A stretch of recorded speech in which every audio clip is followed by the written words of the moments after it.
Eu decidi trabalhar com sebo porque eu passava as férias na Lapa, sempre, né? Na infância, anos 80, sempre eu estava na Lapa. Aí eu conheci os sebos da Lapa, eu gostava muito de disco, eu ficava no condomínio das minhas primas e lá rolava, por exemplo, tarde da MPB. Tava começando a aparecer o CD, então os discos estavam muito baratos no sebo, assim. Tava começando a aparecer e tava chegando barato, o pessoal tava se desfazendo e tal, né? Ainda eu nem tinha o aparelho de CD e tal. E acho que essa é a minha grande paixão para começar o sebo. Tipo, foi porque eu tenho uma paixão muito grande por vinil.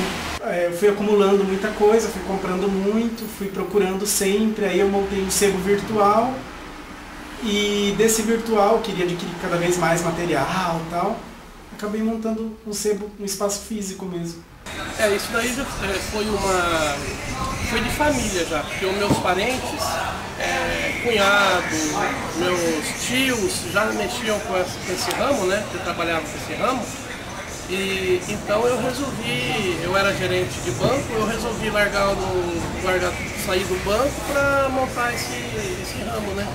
Trabalhar com esse ramo.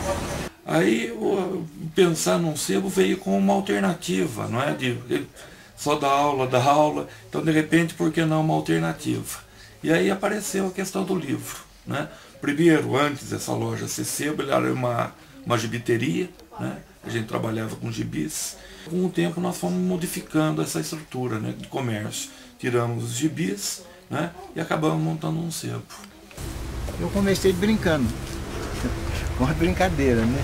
Eu arrumei uma banquinha ali, na 3 de maio, 1997, mais ou menos. 97? Ali na 13 de maio. Uhum. E ali eu comecei, vendendo gibi, vendendo jornalzinho, fazendo jogo de bicho, vendendo gibizinho, fui ali. Daí chegava um com uma coisa, me oferecia. Chegava outro, oferecia. E a gente ia comprando. Mas depois tinha um terreno no fundo, eu aluguei o terreno. Fazer estacionamento. E lá eu fiz umas 4 lojinhas assim, ó, tudo assim, um shopping.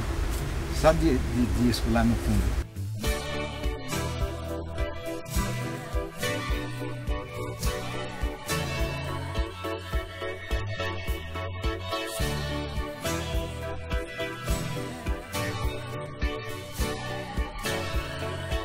Está sendo cada vez maior a procura de vinil, ao passo que a procura de CD está diminuindo bastante. Olha, não é aquela coisa extraordinária, né? Porque assim, hoje quem ouve música, tá?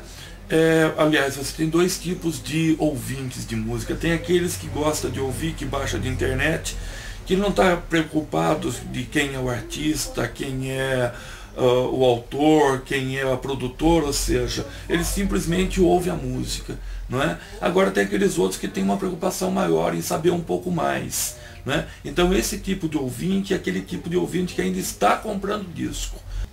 E nesse caso não são tantas pessoas assim, né? É um número bastante reduzido. Bastante gente compra, mas em especial mais colecionadores.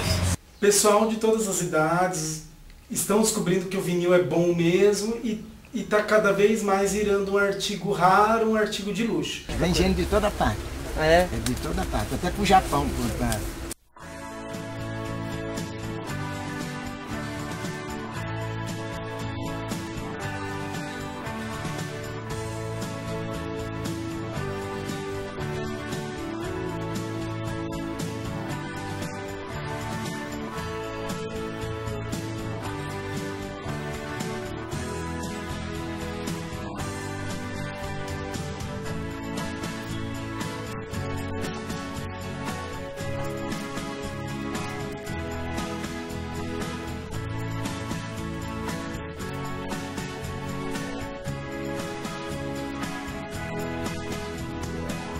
Alguns artistas imprimiram sua identidade não só nas suas músicas e na arte gráfica do disco, mas também no próprio vinil.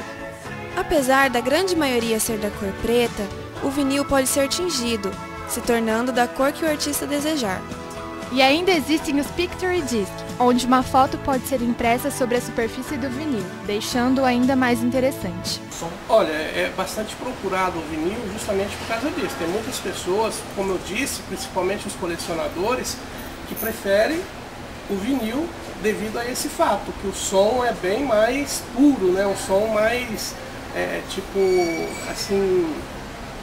bem original mesmo, sabe? Então o pessoal procura mais por causa disso.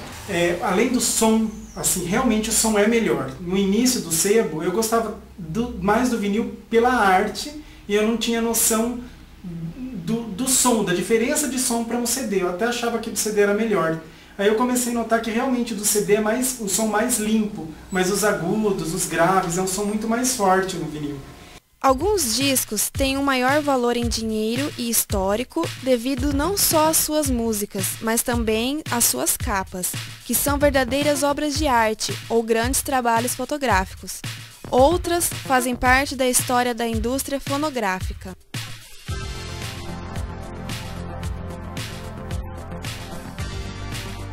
A primeira tiragem do disco Yesterday and Today dos Beatles, lançado em 1966, trazia os 4 garotos de Liverpool vestidos de açougueiros, ensanguentados e brincando com bonecos decapitados. Por ordem da gravadora, os discos foram recolhidos e a capa alterada. Após o fim dos Beatles, John Lennon iniciou uma parceria musical com a esposa Yoko Ono e lançaram um primeiro LP juntos chamado Two Virgins, Dois Virgens. Nas fotos de capa e contracapa, o casal aparecia totalmente nu.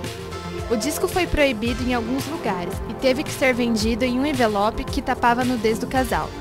Em 1974, a banda Roxy Music resolveu colocar 2 modelos seminuas na capa de um de seus discos.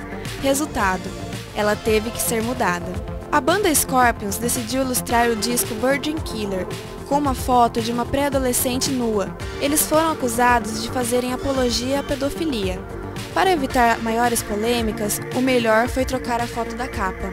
A banda Blind Fate foi acusada do mesmo crime, devido à capa de um de seus discos, lançado em 1969. As próprias lojas se recusaram a vender o disco Amorica, da banda The Black Crowes, que trazia uma mulher usando um biquíni com a bandeira americana. Para poderem vender o disco, a banda teve que adaptar a foto. A Lynyrd Skynyrd lançou um disco em que todos os membros da banda apareciam em meio a um incêndio. Até aí tudo bem, mas dias depois, um incêndio matou 2 integrantes da banda e deixou todos os outros feridos, terminando com a carreira do grupo. Depois da tragédia, a foto foi alterada. Os próprios fãs repugnaram a capa do disco Diamond Dogs, de David Bowie, onde o cantor aparece com o corpo de um cachorro.